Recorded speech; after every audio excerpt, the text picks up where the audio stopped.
So many people listen to great advice from great teachers. They listen to great material. They read books from the best coaches and most successful people in the world, but they get little or no results. They wonder why, after all this reading and listening, nothing happens. But some other people listen and achieve huge life-changing shifts. Why? I'll tell you why. I'll tell you why some get results and some don't. It's what happens after they turn the audio off. It's what happens after they put the book down, after the coach goes home, after the speech has ended. It's what happens when no one is watching. That's when it counts. When you listen, learn. These teachings, books, and speeches are not made to only get you pumped up for 5 minutes while you listen to them. They are designed to sharpen your mind, to create a mindset that is prepared to work, to create a habit of putting in the hard yards. You must listen to successful people to learn more. But that learning doesn't mean anything if you don't apply what you have learned. It's what you do after you have learned that counts. After the coaching session, after the master has left, after the training session. Are you willing to put in the work behind closed doors? Are you willing to continue the pursuit of more knowledge after the course has ended, after the motivational video has ended, after your training partner has given up? Or will you be like the majority and just step back into average? Go about your average day at your average job, and then go to your average home where you will turn on your TV and watch average shows. Turn that crap off and read something, listen to something, and then apply that something. Listen, and listen real close. Your success will be determined by what you do when no one is watching. Let me repeat that. The level of success you will achieve will be determined by the work you put in when no one is watching. By the work you put in when you're tired. By the work you put in when you don't feel like it. By the effort you put in when you feel like you don't have anything left inside. You're tired? I don't care. You'll always be tired if you don't suck it up now. You'll be tired of being broke. Tired of living with no passion. Tired of not living your potential. Tired of being sick and sick of being sick and tired. Screw that! When no one is watching, that is when you work. That is when you push harder. That is when it really counts. I could say so many things that could change your life. On this channel, we have already. Some have completely changed their lives. But some are in the same position. Why? Because when this is over, some choose to push harder and some choose to take it easy. Who are you? Are you the one that is prepared to suffer today for a better tomorrow? Or are you the one that takes it easy today and will suffer tomorrow because of that decision? Who are you? Who are you? Who are you?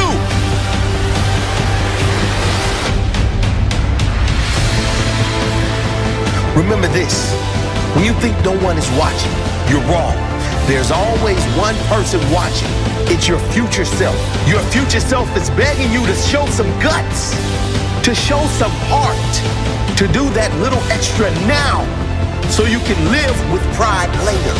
Don't let your future self down. 3 years from now, you can have what you need. You can't have everything.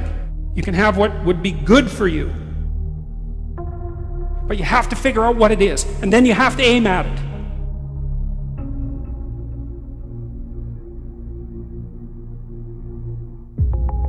Everything that you guys want is outside your comfort zone. All the results, all the growth or potential, who you really are, is there waiting for you.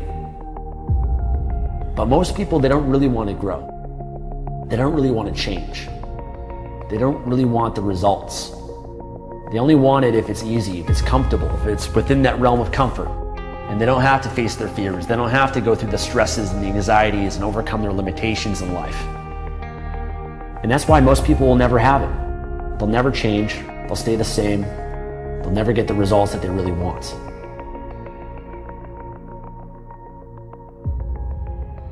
You're going to get what you're looking for. So if you're looking for success, you're looking for happiness, you're looking for prospects, you're looking for recruits or clients, I'm telling you, the more you're consciously looking for those things, you're going to see them. When you're looking to win, you're looking for victory. Sit on your bed one day and ask yourself, what remarkably stupid things am I doing on a regular basis to absolutely screw up my life? And if you actually ask that question, but you have to want to know the answer, right? Because that's actually what asking the question means. It doesn't mean just mouthing the words. It means you have to decide that you want to know. And so be very careful what you set your mind towards, what your outcomes are, because you're going to find them. Your mind's powerful. You're powerful. You're more powerful than you think you are. And if you could just get clear on what you're looking for, get super specific with great clarity, great specificity about what it is you want, it's sitting there for you to find if you look for it.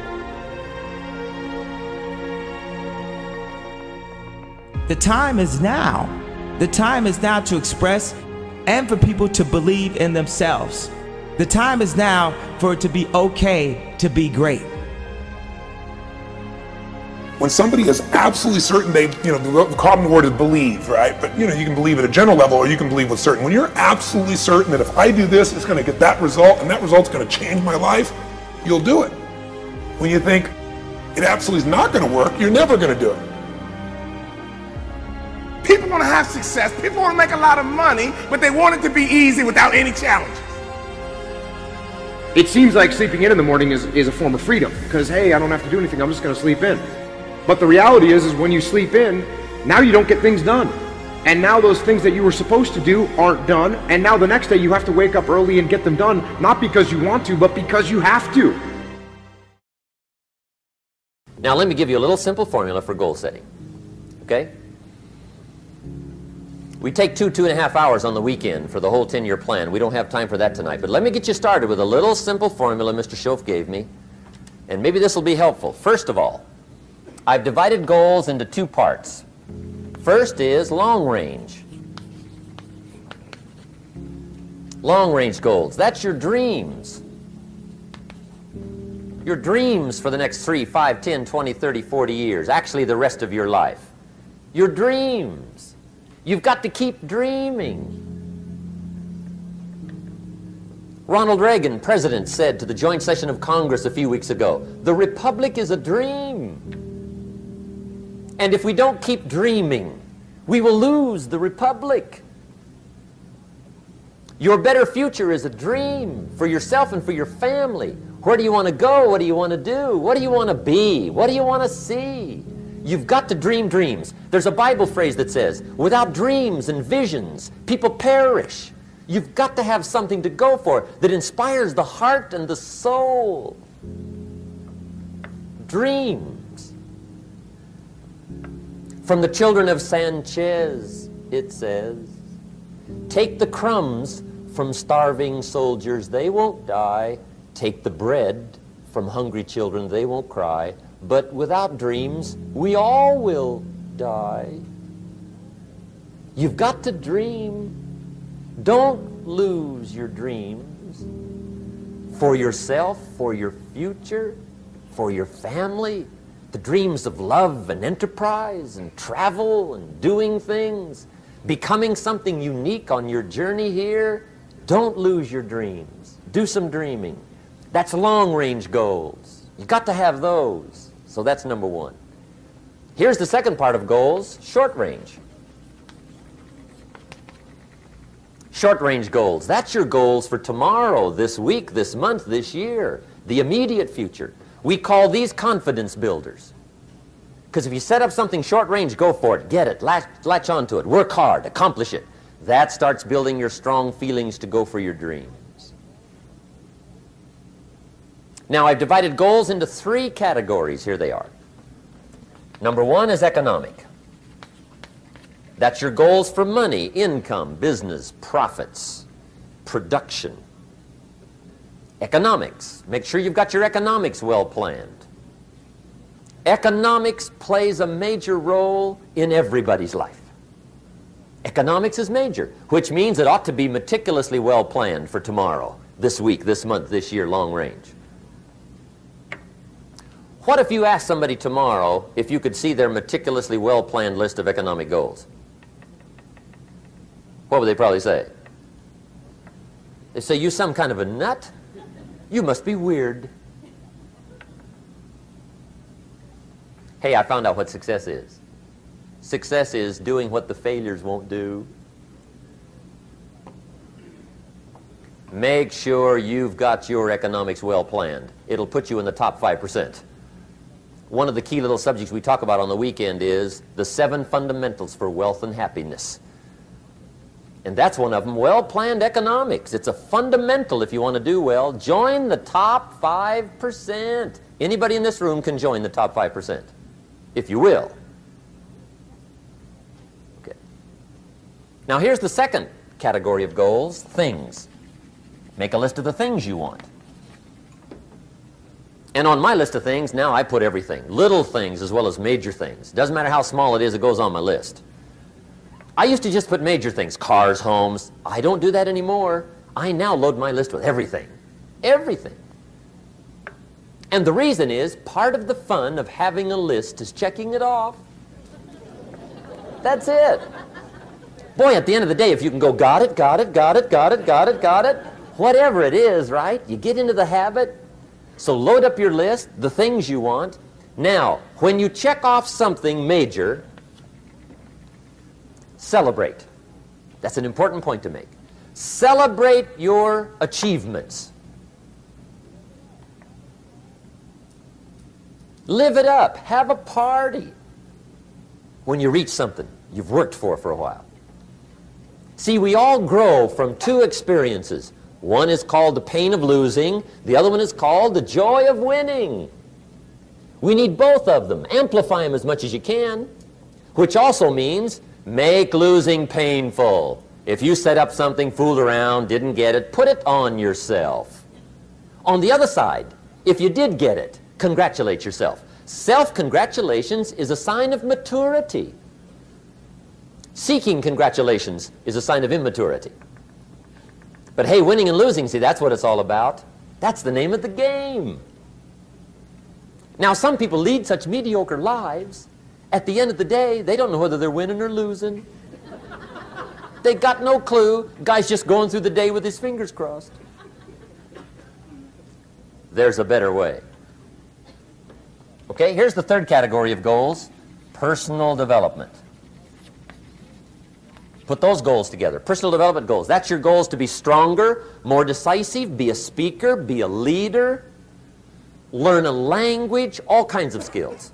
Okay? The whole weekend seminar was designed to improve all your skills so that you walk away more skillful. And that's what you want, the personal development skills. That's what attracts, that's what brings good things to your life, the person you become more skillful. Now, this is quite a package to work on.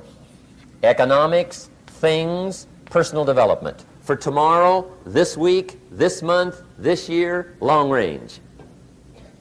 Okay? That'll get you started.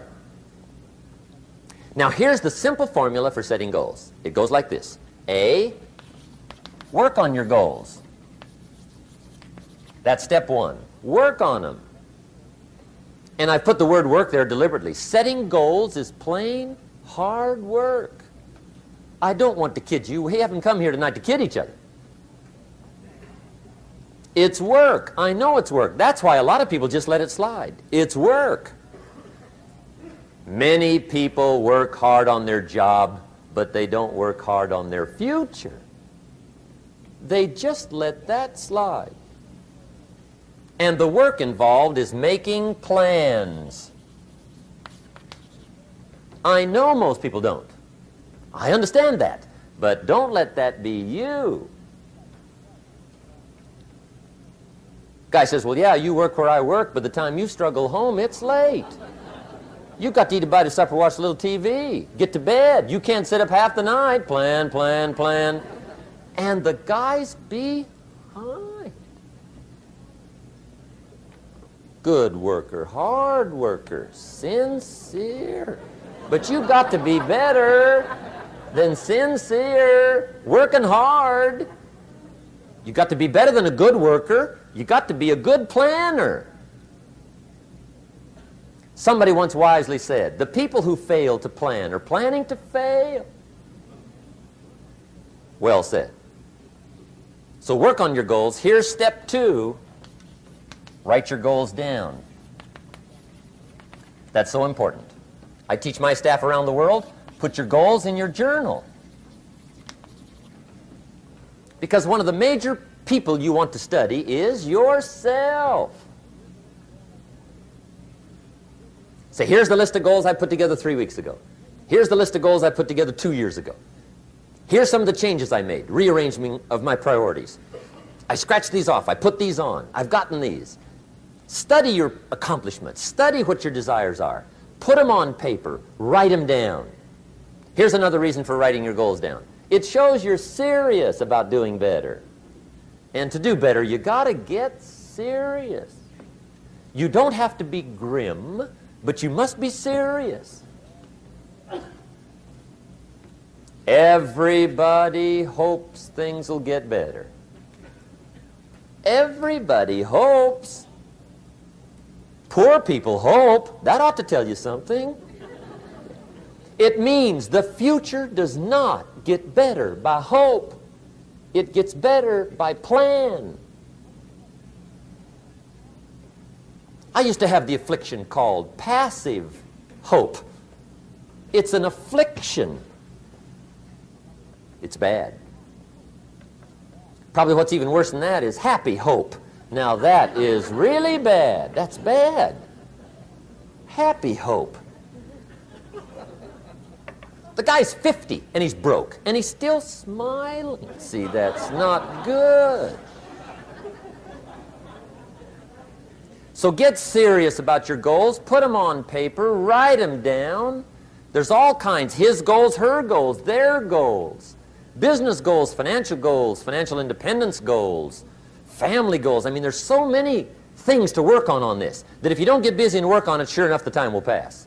And sure enough, 5 years from now, you'll wind up where you don't want to be, wearing what you don't want to wear, driving what you don't want to drive, being what you don't want to be. Now's the time to fix it. Now, here's the third step to your goals. Check the size of your goals and the kinds of goals. How big they are, what kind they are, affects you. And here's one of the important phrases of the evening. Your goals are affecting you, whatever they are. Your goals affect your handshake.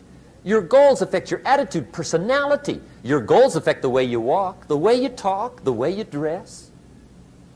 All day long, we're being affected by our goals. Now, some people have goals, but they have such lousy goals. The effect is bad. I asked a guy one time, what are your goals for this month? The guy said, look, if I could just scrape up enough money to pay these lousy bills. That was his goal.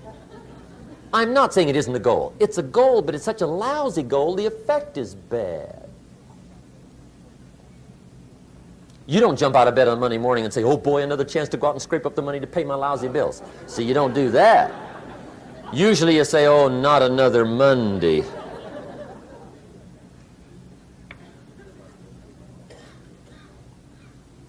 And some people have so given up on life, they have joined the thank God it's Friday club. How sad. Surely those are the same people, when life is over for them, will say, thank God it's over.